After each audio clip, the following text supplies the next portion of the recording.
caused ice to form on the outside of the craft. The extreme temperature differences between the air and the sub-zero fuel caused the metal skin of the rocket to expand and contract. Everyone who was on the pad agreed. It was as though the rocket was alive, breathing, straining at the leash. Earlier in the morning, astronauts Frank Borman, Jim Lovell, and Bill Anders had made their final preparations before taking that long ride out to the waiting spacecraft. The minimum safe distance from a Saturn V at liftoff was 3 miles. The reason was simple. When fully fueled, the rocket contained the explosive power of an atomic bomb. As the clock counted down, the astronauts and all of us in launch control went through the pre-flight checks, our hands on the controls of the most powerful, most complex machine ever built. It had over 2 million separate systems, and to bring these men back alive, everything had to work perfectly. Each individual system had been tested, but what we didn't know was how they would perform when all 2 million began to work together. That moment would come when the countdown clock reached 0.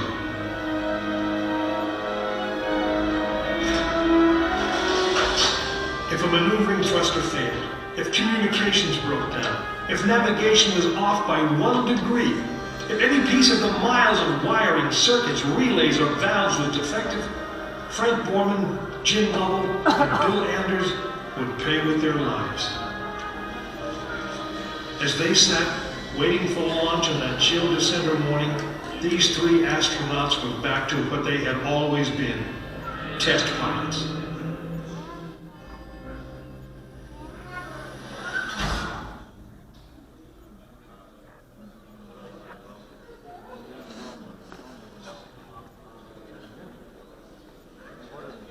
You are now in the final minutes before the launch of Apollo 8, right here where it actually happened.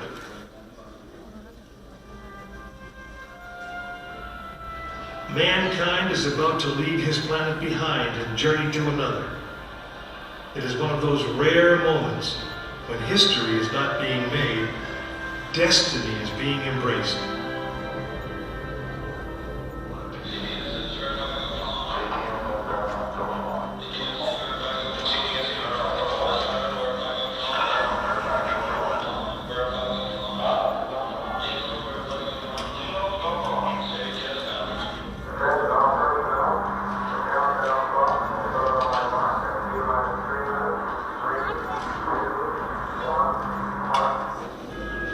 This is launch control, T-minus 3 minutes and counting.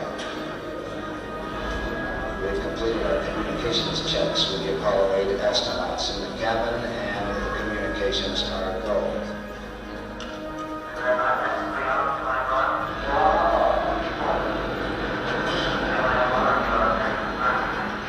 During this period, once we do get the firing command, the various tanks within the 3 stages of the Saturn V launch vehicle begin to pressurize. We have firing command. The firing command is in. We are now on the 11-minute sequence. T-minus 2 minutes, 20 seconds, and counting.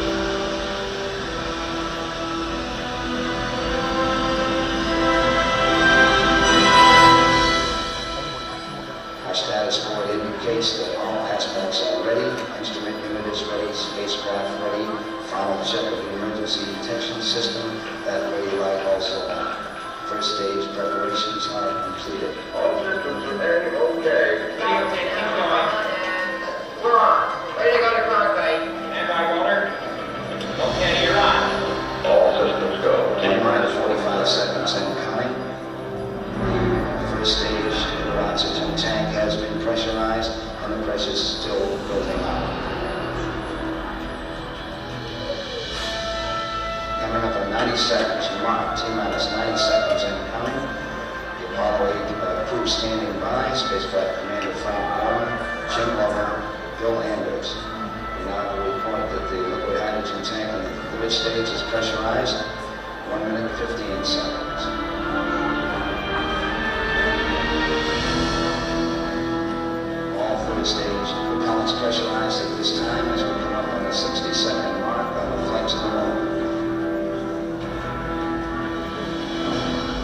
60 seconds and counting. The vehicle now is completely pressurized.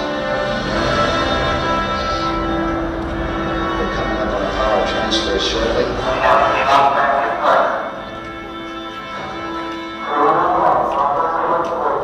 We have the power transfer. We're now on the flight batteries within the launch vehicle.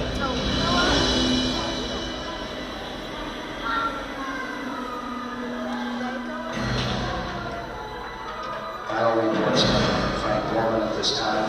Final look at the switches aboard the spacecraft. 20 seconds, all aspects. We are still in port at this time. 13 minutes, 15, 14, 13, 12, 11, 10, 9. See that start. The engines are on. 4.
Apollo 8 successfully orbited the moon, and the astronauts returned safely to the Earth. I know. I'm Jim Lovell, and I was one of the crew of this spacecraft, Apollo 8.